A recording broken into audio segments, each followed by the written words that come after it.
Okay, so I do an after show, which is called Last Call, and it's only for YouTube. So our full Cool. episode will be on Pet Life Radio, on Apple Podcasts, on Spotify, everywhere.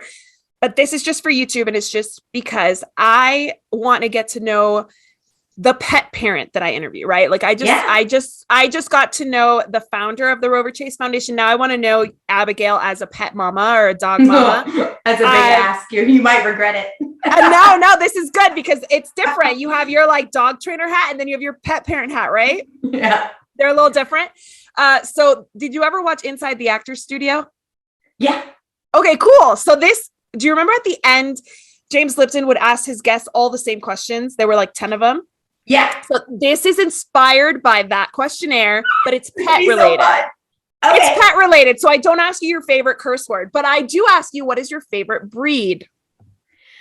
So that's such a hard question for me. So it's a hard question for everybody because we're all in the pet industry, but we all have like a breed that resonates with us. So the breed I just can't happily live life without is a Chihuahua. Like I have to have one. And when I don't have one, like I always get these really old, decrepit Chihuahuas from these horrible hoarding situations. I'm like, when that one dies, I get another really old, decrepit, busted ass Chihuahua from a horrible hoarding situation. And that's just what I do.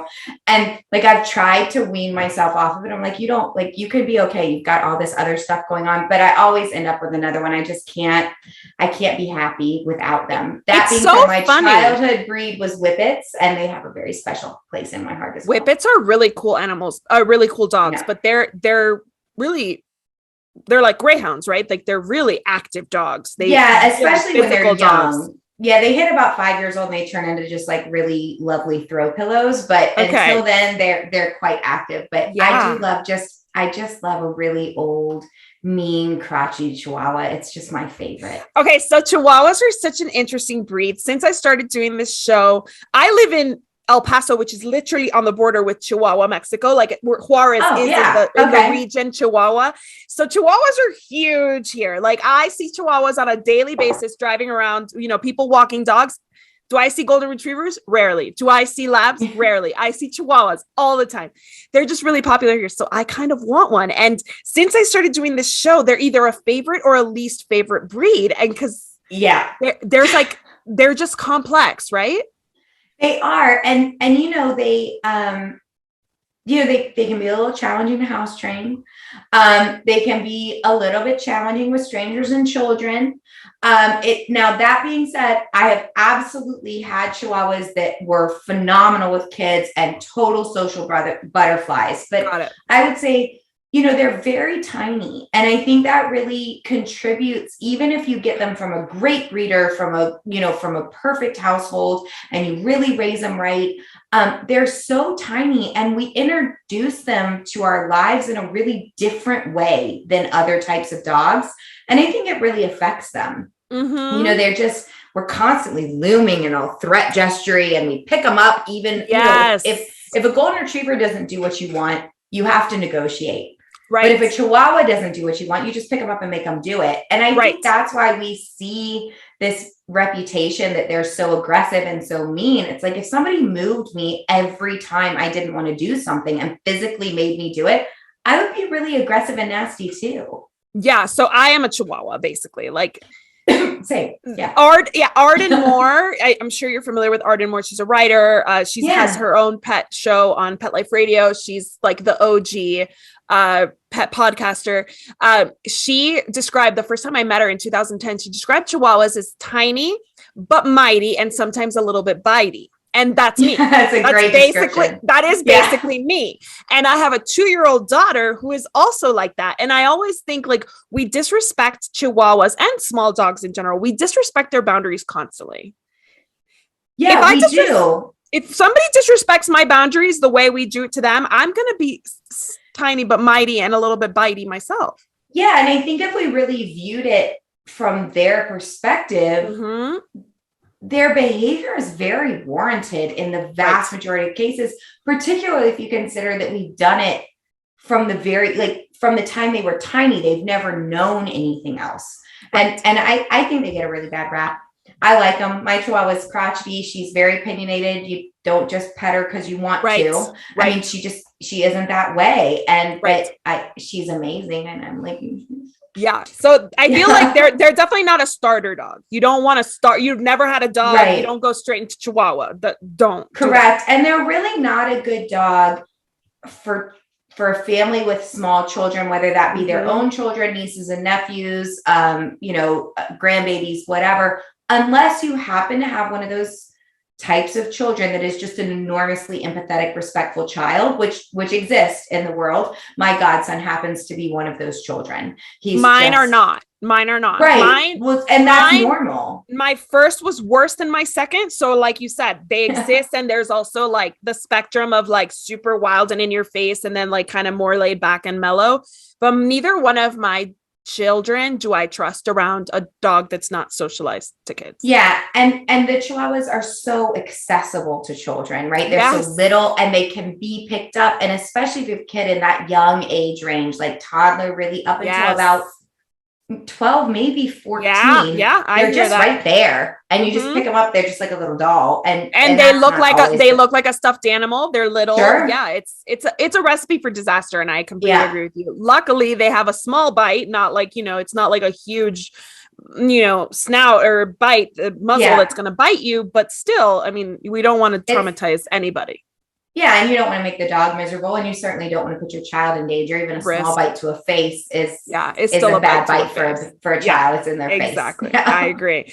All right, least favorite breed, and this is not necessarily like you hate them; they're awful. No, it's just a breed that you wouldn't have just for whatever personal preference reason. So I will throw my best friend under the bus because it's easy. I love her dearly. She's a veterinary behaviorist. She's brilliant. I really generally don't like herding breeds because I don't care for dogs that are smarter than me. Right. That's just not my preference. And herding breeds are definitely smarter than me. And it's just not my preference. So her favorite breed is Australian Shepherds, and her Aussies are charming and lovely. And I'm so happy they don't come home with me.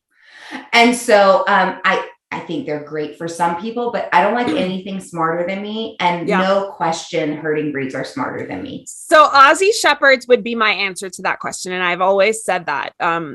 I was a pet sitter for 7 years full time. And then I ran a pet sitting business 5 years remotely. And I took care of Aussie Shepherds as a dog walker and as an in-home pet sitter. So like they would come and spend their weekend with me. At your house. Yeah.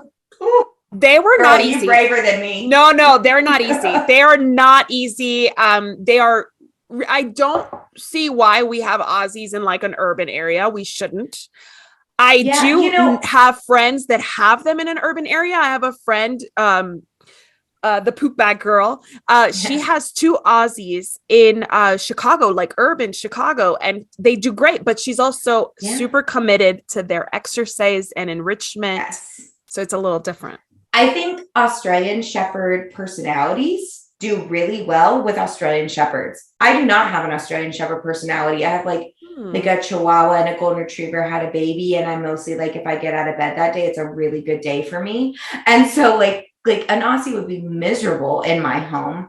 Right. And I think people that want to have a challenge and want to hike 5 miles every day and want to drive 4 hours to find the closest sheep herding class are incredibly successful with them. And they are amazing when they're good. I mean, amazing. That is so not me. Like, I'm like, look, I'm on my 17th episode of like some murder show. Like my Golden hasn't thought about getting up in the last 12 hours. Like it hasn't occurred to him to move. Yes. And that's where I live.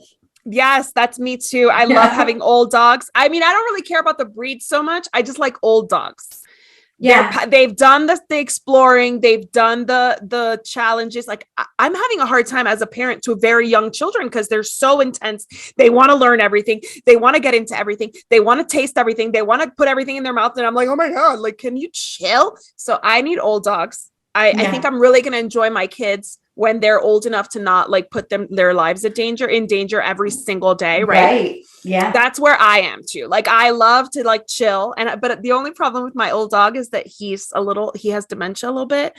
And so he comes in and out of the yard. I think he forgets he went out or something. Yeah. So when I'm like binging stuff, I'm like, wait, pause, Titan needs to go out. Pause, Titan needs to come back in. Pause, again. But the good thing is, you know, I can always replenish my wine when I get up. So, exactly. Usually I have to get up every like 45 minutes anyway to re-pour a drink. So that's fair. So that's fair. I can do 45 minutes. I can't do Aussie Shepherd. And I will say they're beautiful.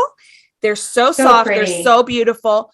And they have really good personalities for the most part. They're really they're charming dogs. Like really charming. Yes. And I will say, I think any dog that's doing their innate genetic behavior is beautiful, whether that's a lure coursing whippet or whether that's a pointing English pointer. But an Aussie working sheep is just something where you're like, wow. That's when you realize that energy that they have, that's why they have it, right? Because you could see that, like the neurosis of like, it's sheep so much work. Managing sheep is a lot of work.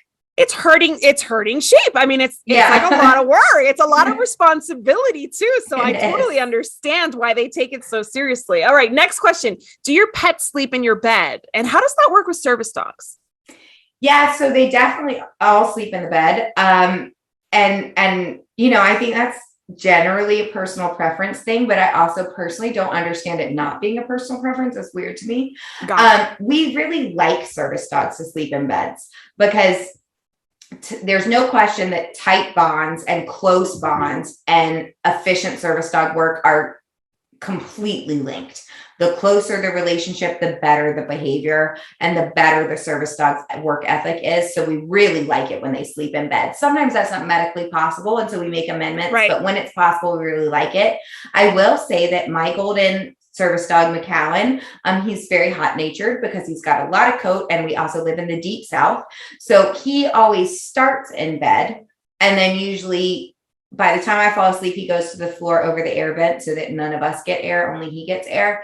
And then he'll usually, as soon as I wake up in the morning, he jumps into bed and cuddles with me again. Of course, my Chihuahua would like to like unzip my skin and crawl into it to sleep all night. So, and then we have ferrets, and sometimes they sleep in the bed and like, and the ferrets and everybody just like kind of commingles. Like the ferrets live in the house with you. They do. They're actually in this room with me now. They live in the office all the time, so they're not cage kept. So which is cage keeping ferrets is fine. Like, don't be a crazy person. Also, don't get a ferret. But pretty much my only animal that really cannot be in the house is my pet pig. And there are people that keep pigs very successfully in the house. I'm not one of those people. He uprooted my couch and turned it all the way over. And I had a friend that had a pet pig that uprooted their toilet and flooded their whole house. Like pigs. Uproot a toilet? How did they do that? Look, they're so strong. You don't even know how strong they are. You don't know. Obviously, and to that's crazy. Anyone watching, don't get a pet pig. Don't do it. I love my pet pig. He is so amazing. I will never, ever have another one. And some people they're great for, but they are not at all like any other species you've ever had. They're not a dog, so don't expect a dog. They're not like any other species you've ever had. They are so smart and so unique. But yeah, I love my animals to sleep in the bed. It makes me really happy. We have a gigantic, humongous king size bed, and it's certainly not big enough. My husband is 6'4" and like 250, and it's just I don't know where he sleeps. Like I'm not sure. Like he like has like this much space on the edge of the king size bed because I'm a side sleeper and a sprawler, and I'm the worst. Like I would never sleep with me. You're making me laugh because I literally this week just witnessed my husband falling out of bed because I had my baby girl. We have a king size bed. I had my baby girl on my left, Noah, the 4.5-year-old next to me, and then Chris on the other side of him. And Noah is the side sleeper. And I don't know why. It was really early in the morning, and I don't know why I kind of woke up a little bit, and I woke up just in time to watch my husband catch himself on the nightstand. That's amazing. I would never co-sleep with me. Like he's such a good person. He's such a good person, and I'm like not a super good person. And so like he should be sainted, but I would never co-sleep with me ever. I'm the worst. And our dogs are no better. No, that's why I don't let my dogs in my bed, because I have Noah now. And Noah has how could you? Always like sideways and like upside down and he's got I'm 5'1", my husband's 6'2". He takes after his dad in that he's like always been like 99. Yes, he has these long legs that like somehow like find their way up, and they go to sleep in their bed, but they always find their way into our bed. As they do. And these tiny creatures spread out like nobody's business. So if I had the dogs, Titan's the kind of dog that will sleep on your legs. Yeah. Not next to them, on them. So Fig. So we have this king size bed, and Fig, my Chihuahua, sleeps like here, like touching me here all night. Yeah. I love the name Fig, by the way. When I saw the name Fig, I was like, I already have my Chihuahua's name picked out. Soleil. Oh, what is it? Soleil, because we live in Sun City. Yeah, that's cute. So that's what and then for the boy, I was thinking like Franklin, because we're right by the Franklin Mountains. Cute. But now I'm like, Fig is really cute. Yeah, so my dogs don't have names for any good reasons. So Fig is like, she's just brown. Like there's nothing else about her. She's brown. And so I was like, well, what's plain and brown? And I was like, dried figs. And that's how she got her name. So I might change my Chihuahua's name to Fig Soleil Arata, because you should. I like it. Fully support. Figs are very big here too. So, and I'm from Spain, and we always loved figs growing up, and fig season and picking figs. We bought our hobby farm in September, like right at the end of fig season, and we have two of they're gigantic fig trees. I've never seen fig trees like this, and I cannot wait. Like I cannot wait till fig season. I'm so excited. So you know who introduced us, right? Is Dale Ward, right? Yeah, Dale. And Dale does that fig stuff. Oh, she makes the best food. So Dale's one of my very dearest friends. I just love her. And like, if you ever get the opportunity to literally eat anything Dale has ever made, you should do that. Oh. She posts pictures of fig stuff, and I love figs. They have a big fig tree, and so I don't cook. I had to marry somebody that cooked. When Brian met me, he wanted to cook me dinner like early, like we did dating a couple months. He wanted to come over and cook me dinner, and he came over with all the groceries, and I had no pots and pans. Oh no! Like I didn't own pots and pans. A nightmare for a cook. That's a nightmare. Oh, he was. I can't believe he married me. He's crazy. And so he opened my oven, and like my shoes weren't in there, because what else are you gonna do with it? Okay, like, Carrie Bradshaw. I never turned it on, and he was like, "What?" I can't believe he stayed. I can't. I love that. I manifested my husband, like literally, like they tell you to like write it down. Right. No, I did that too. Yeah. That's okay. And one thing, it does work, but make sure you're real specific. So like one thing, I got everything I wanted, except I did not put that he would be like organized, like clutter free. Right. Yeah. No, I didn't say that either. And I did not say that he would be like a Michelin star chef, because like Chris is I did say cook. That, and I did get it. See, he's a good cook, way better than me. But like, he's not the kind of guy. He's not the kind of guy who's like, oh, I'm gonna cook something just to cook something. Like he'll cook because we need to eat. Right, because someone has to do it. Yeah. Somebody has to cook. And like on the weekends, I'm like, you're making sandwiches, right? Because even I don't want to make sandwiches. But he's really good. But I wish I had gotten like somebody who was like gonna come over with like all the groceries. But yeah, if you ever get the opportunity to like Dale Ward's cooking, it's like, oh, so good.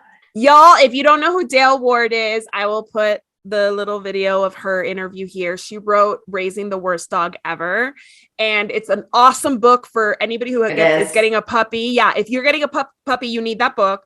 But also she is wonderful. She's a dog trainer and she does see clients virtually. So she does. And she is like also just a phenomenal human being. Like she really is. She's one of my best friends and she's just the best. She's wonderful. She and I were like instant friends, like you and I. She was and I were instant friends. That's the day that my husband made a drink that was far too strong and I was a little tipsy. I listened to her podcast and I heard it. I was like, this is the greatest thing ever. Yes, I was when I was slurring at the end. Oh yeah, it was amazing. It was amazing. But did you know that he actually by mistake, like I went downstairs and I was like, oh my gosh, I'm feeling this. And he was like, yeah, about that. Apparently these were shots.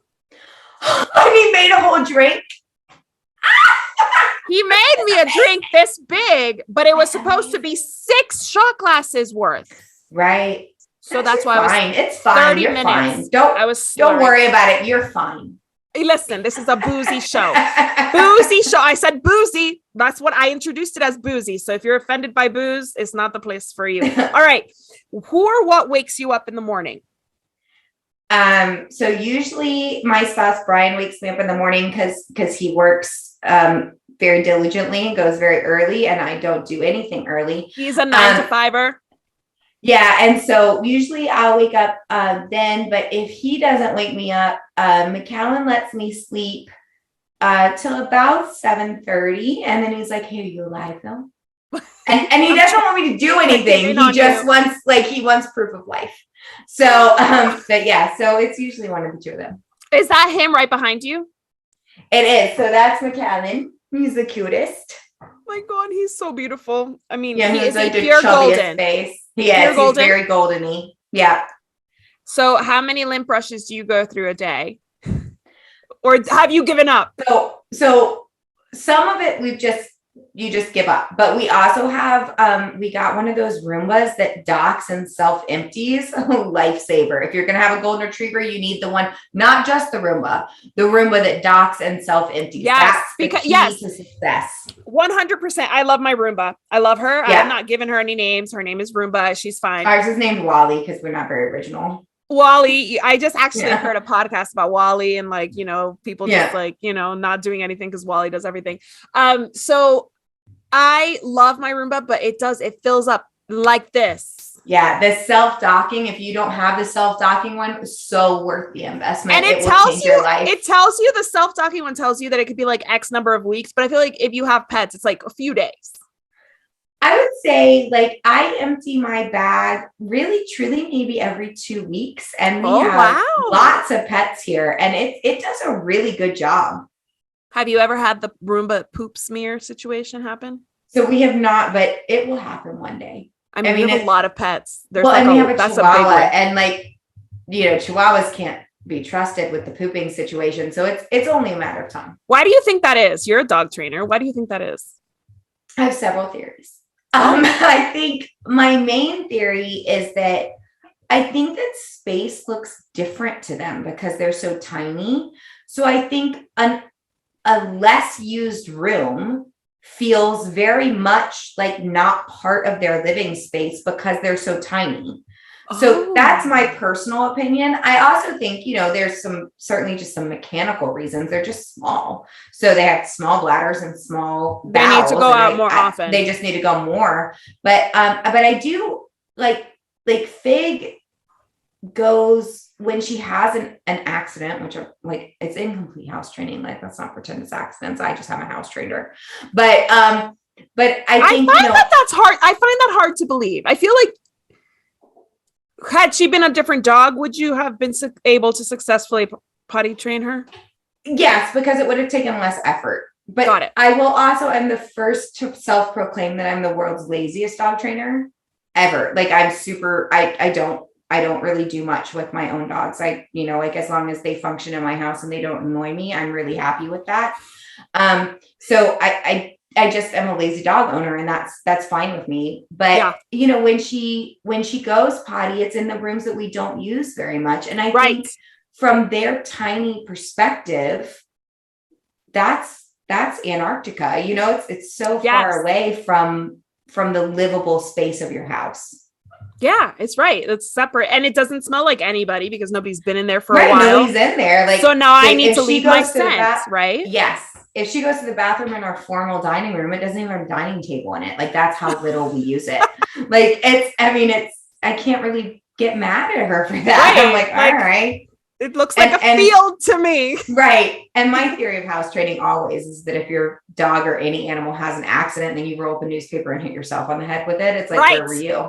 Right. So, I mean, 100%. Any house training failure is ultimately my failure. So I can't take it that seriously. Yeah. I wrote a column for the Alexandria Times in like 2012, and I actually got a few clients from it for the dog walking business because I was like, it's your fault. Yeah, it is. There's no question. You didn't take your dog out. You didn't take your dog out. The dog peed on the floor. If I wanted her to be house trained, she would be house trained. But ultimately, I would rather watch true crime. So exactly. That's where you forgot to take the dog out, or you went to your like really like competitive job and you were gone for 14 hours. Exactly. The dog didn't get to go out. So yes, when you got home, it's not that they were mad at you for being gone. It's because they didn't get a chance to go. They just didn't go. Yeah, exactly. You need a dog walker. Anyway. All right. What is your most used training command or cue? And I'm actually curious, do you have different cues for Macallan versus Fig?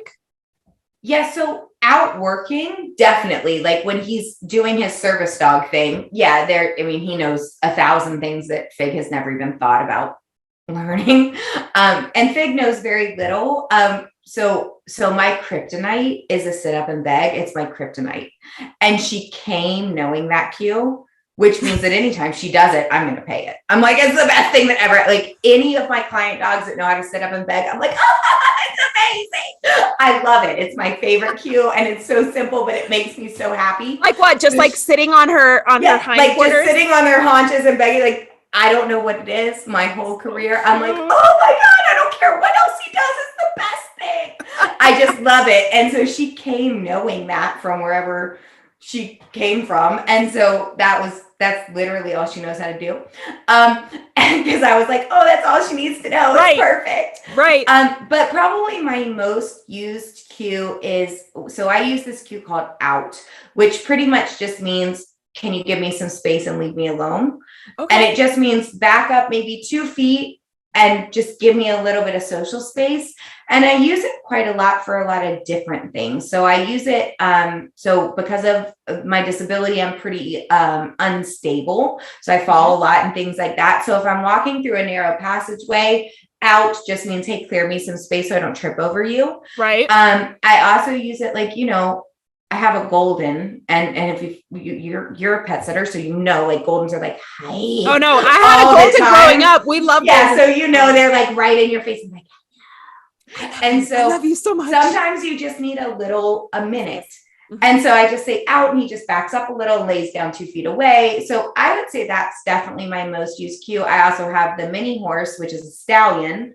And so we use out the same way, right? He's 3 years old, so he's quite young, and he can occasionally get a little stallion-y and he forgets his manners, and you just say, hey, out. And he knows that it means to back up and to just give you a little bit of social space. Wow. So because you have both and you're a dog trainer, how easy is it to train horses or mini horses, stallions? So I've had horses my whole life, but I certainly wouldn't consider myself like a horse expert. If you want a horse expert, I'm going to give a little free plug to Sharon Madare. Sharon Madare is I should remember her business name and it's just left me. I can see his logo. Anyway, Sharon Madare, you'll find her. She's on Facebook and you can Google her. She's with the IABC. She's a equine professional there, but wow. They're really similar. I will say, I think horses are a little bit easier. I find them less intuitive because I've had dogs my whole life, and most people have had dogs their whole lives. But I think horses are a little bit more honest overall. That once you teach them something, they tend to remember it for quite a long time, and they're just an incredibly forgiving species. Like if you really look at what most horses live with on their day-to-day life and how not species specific that is. They're such a forgiving species. And so I really love working with horses. I think it makes me a better trainer with dogs because you have to be a little bit more intentional about how you're delivering rewards and how you're cueing. But overall, I really like them. And I will, like I said, I'll definitely give a shout out. I'm hopefully going to a Sherry Madera seminar later on in March. So cool. She's brilliant. She's just amazing. I definitely have to invite her to be on the show for sure. You should. She's so we smart. always talk dog and cat, and I am a little intimidated by horses, so I would love to learn more because I feel like education gives you a little more of an understanding. She's so smart, and she's just a really nice person. She has a gorgeous farm in Ocala, Ocala, like Florida. Florida, yeah. Things dreams are made of. It's amazing. I'm from Miami, so I'm familiar with Ocala. Yeah. She had 2 babies this week, and I think she's expecting 2 or 3 more. So it'd be a good time to have her on because she breeds horses too? She does. She breeds, I think, Lusitanos, but don't quote me on that. But I believe that's what she does. I do think horses are so majestic. So anybody who but they're huge and they're scary and intimidating. And she is just a very cool person. Do you watch Bravo at all? Sometimes. Lisa Vanderpump. I don't know if you know Lisa. Vanderpump. Yeah. I know her from the grooming Vanderpump thing that she did. Yeah, Vanderpump Rules, and then she did that grooming show with Rebel Wilson, the dog grooming show. I don't think I ever saw that show. You should watch it. Okay, guess what I'm watching tonight? Okay, so Lisa Vanderpump she's a huge horse fan. She was just thrown off her horse. Yeah. She broke like multiple bones, and she says she'll probably never be on a horse again. And it's because, the horse got spooked or whatever. So like they're a majestic animal, but they're again an animal and unpredictable. And they are. And also you can never forget that they're prey animals. They're different than dogs intrinsically because they are prey animals. Yes. And my mini horse is about 31 inches at the most. And so he's smaller than most Great Danes. He's very tiny. Right. And that's mostly because I've had thoroughbreds and Arabians my whole life, but as my disability progressed, that just wasn't a feasible solution. Right. So, but I missed, if you grow up with horses, that smell has like some magical quality. It just makes you like, I love that though. That's so sweet. Smell is a very big stimulator of memories. Yes. Yeah. And that horse smell, I couldn't live without it. So again, Lisa Vanderpump has too many horses, Diamonds and Rose. Yeah. I know them. I follow them on either Instagram or TikTok. I can't remember. That's so funny. I love that. Okay. So what is your least used training commander cue? And this I ask because there are training commander cue that are popular that trainers don't like to use. Or something that you wish, or you're starting to use and you wish you used more? So I think I probably use like a formal heel command the least. I just don't ask for it that much. My dogs loose leash walk, they offer it. And there's just, in my opinion, very little need for a militarized cue outside of competition. Now, if you want to compete with your dog and that brings you joy, I've certainly titled lots of dogs, but that's different. And there are times with service dogs for sure, like if you're navigating a very busy airport where a militarized heel cue is very valuable. So our dogs have it. It's really uncommon for me to use it. And so like, I would say I probably cue McAllen on a formal heel half a dozen times a year, maybe. Interesting. It's really not common. So I just don't use it that much. When I was competing with dogs actively, I certainly used it quite a lot because it was for competition. But yeah, I don't use it that much. I'm pretty sure that I've heard that before in this answer, and I think I've heard it from dog trainers where they're like, it's just not it's like something I use. Yeah. What pet related noise do you love? And it could be any of the many pets that you have. So, I love my horse's happy, like morning whinny when he first sees me. I love that noise. I love with my ferrets, so it's called a duke. It's this noise that ferrets make when they're playful. They arch their backs and they bounce and they make this kind of doop, doop, doop, doop, doop. noise. I love that one. And then McAllen does this thing, and all his babies do it too, which makes me so happy. When he's like really so happy to be with you, he makes this like deep throat grunty noise, and it's like a canine purr. I know what it you're is. He's like, and he does it, and all his babies do it, and I love that noise. So I like most of the noises that are like really affiliative. I like mostly affiliative noises. Yes. Okay. What pet related noise do you hate? Barking. I can't do it. Me too. As much as you, just because you love pets or dogs doesn't mean that you're like comfortable with like barking all the time. So I have 2 very old dogs. The oldest one, Titan, has kind of lost his bark. He's found it recently. So like I hear it more, but it's not very like effective or efficient. So he recognizes and he kind of stops. But then we have a little Pomeranian mix, Radar, who barks on Titan's behalf. Yes, I'm sure a little pom mix makes lots of noises. 5 in the morning. And anytime I tell people I can't deal with barking, they're always like, but your favorite breed is Chihuahuas. I was like, but my Chihuahuas bark very little because it's just not something like we've crafted it that way. We're really careful about reinforcing barking. We're also really careful about managing our environment so they have less things to alert bark about, because they are a breed that alert barks a lot. That is what they do. Right. And we manage our environment a lot to not incite alert barking. Okay. So when I can't do the barking. When I get my Chihuahua, do you offer virtual training? Because when I get my Chihuahua, we're gonna do it. We're gonna do it. You're gonna be my dog trainer. That's perfect. I love that.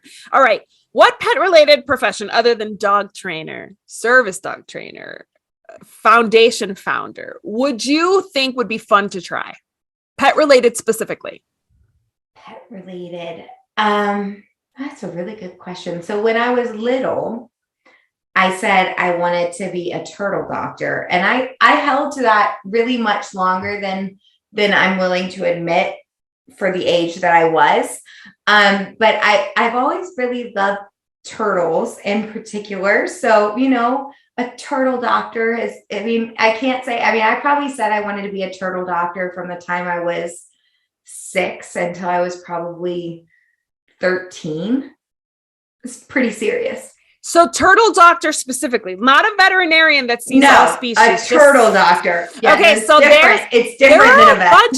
There are a bunch of foundations in Florida that like focus on turtles. Like, have you been to Vero Beach ever? I have not, but so my godson is really into sea turtles, and has been for years and years. And so they've been to a lot of those turtle sanctuaries.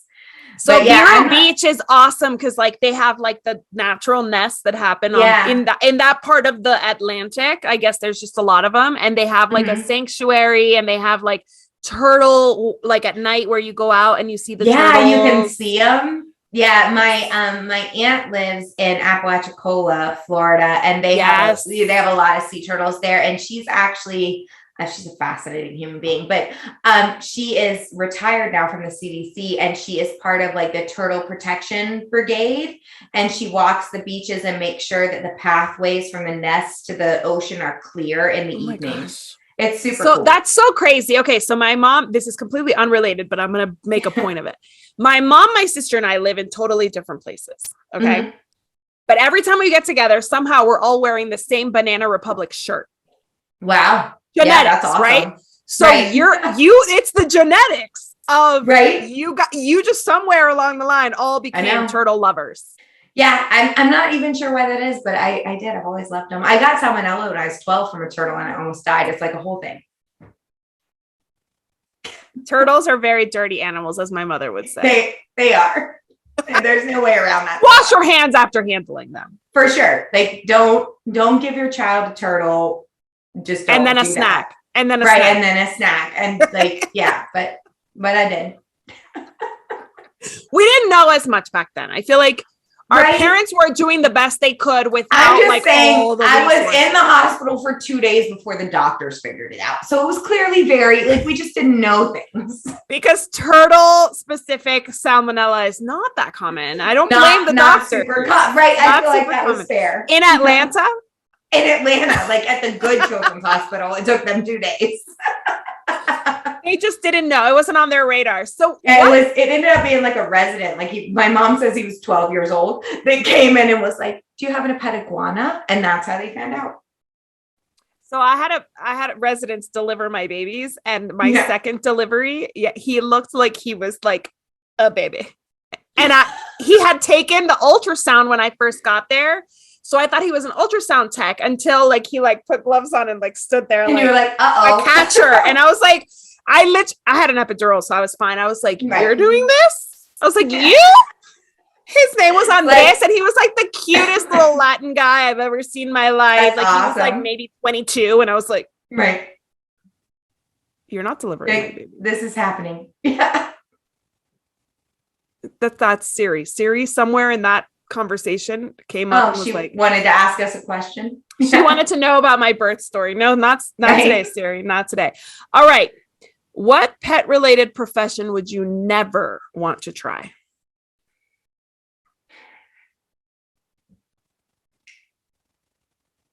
So I have a lot of friends who are animal control officers. Ooh. And I really, their work, especially, you know, we live in the deep South here in Alabama, and their work is integral. Like, I mean, it's so important. And so thankless. It's so like beyond thankless. Like if you think about how the media portrays dog catchers, it's disgusting.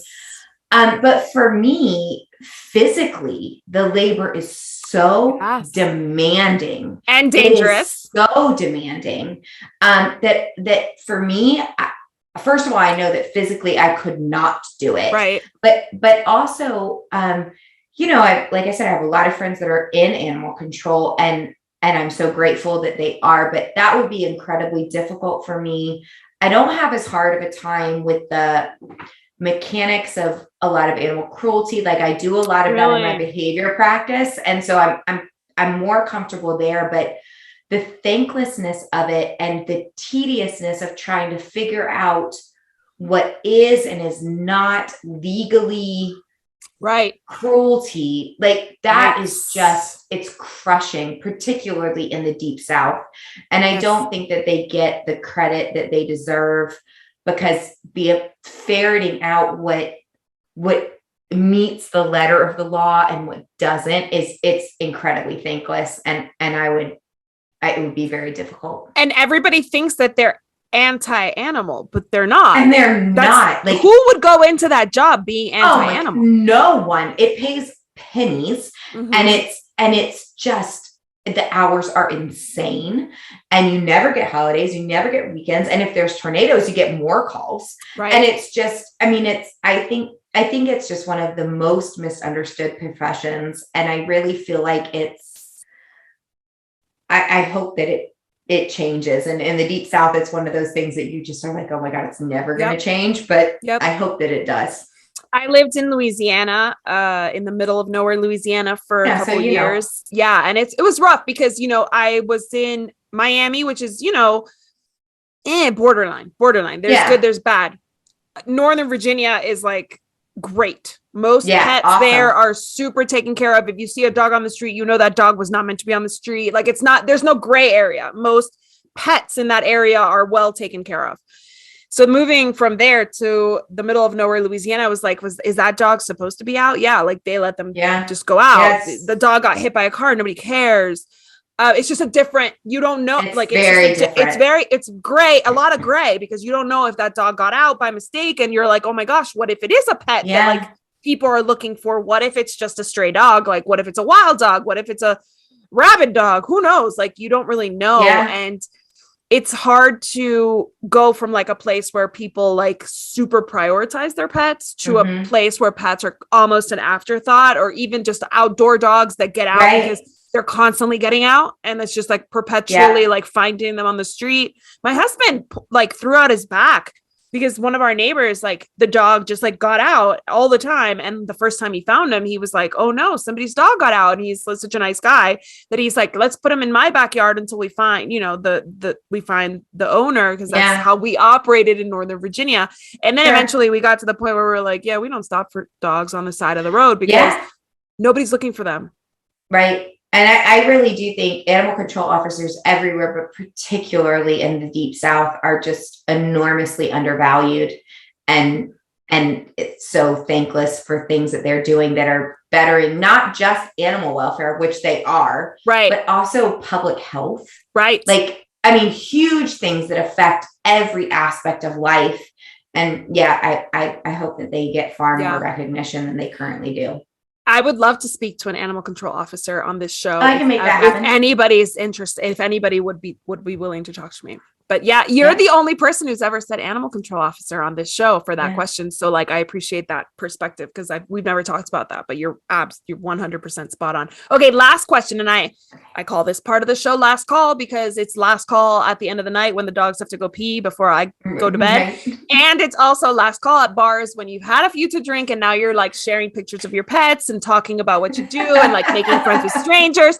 So this is the most introspective question I ask. If the Rainbow Bridge exists, who is the first pet to greet you when you arrive? My childhood heart dog, Tommy. Tommy, such a cute Tommy. name. So what was Tommy? He was a Whippet, and he was my first, so I grew up in this dog show family, and he was like my first like big show dog, like the one that did the winning.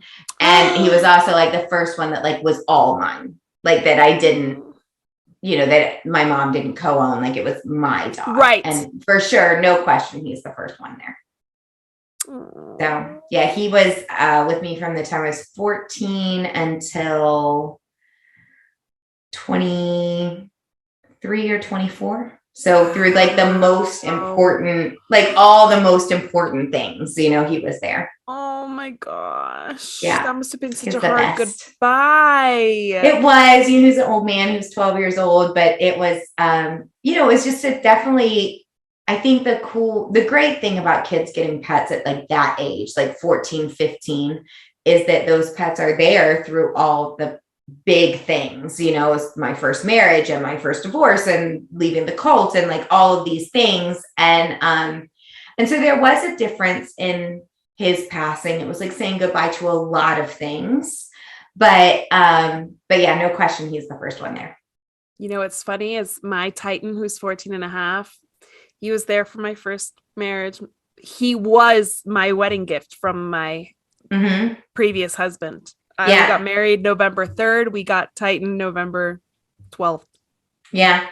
And I feel like he's absorbed a lot of that stuff with me. I mean, it's different when you have a dog that's there, he was there kind of before I became even a teenager, really. I mean, 14, you're still pretty young. Yes. And through all that, through college and through young marriage that ill-advised and the whole thing, it was just, it was a very unique time to have a dog and to share so many developmental stages of your life with a dog. That's true. You're right. Developmental stages, because you're so different at 14 versus 20. Yeah, so different. And but yeah, definitely he's the first one.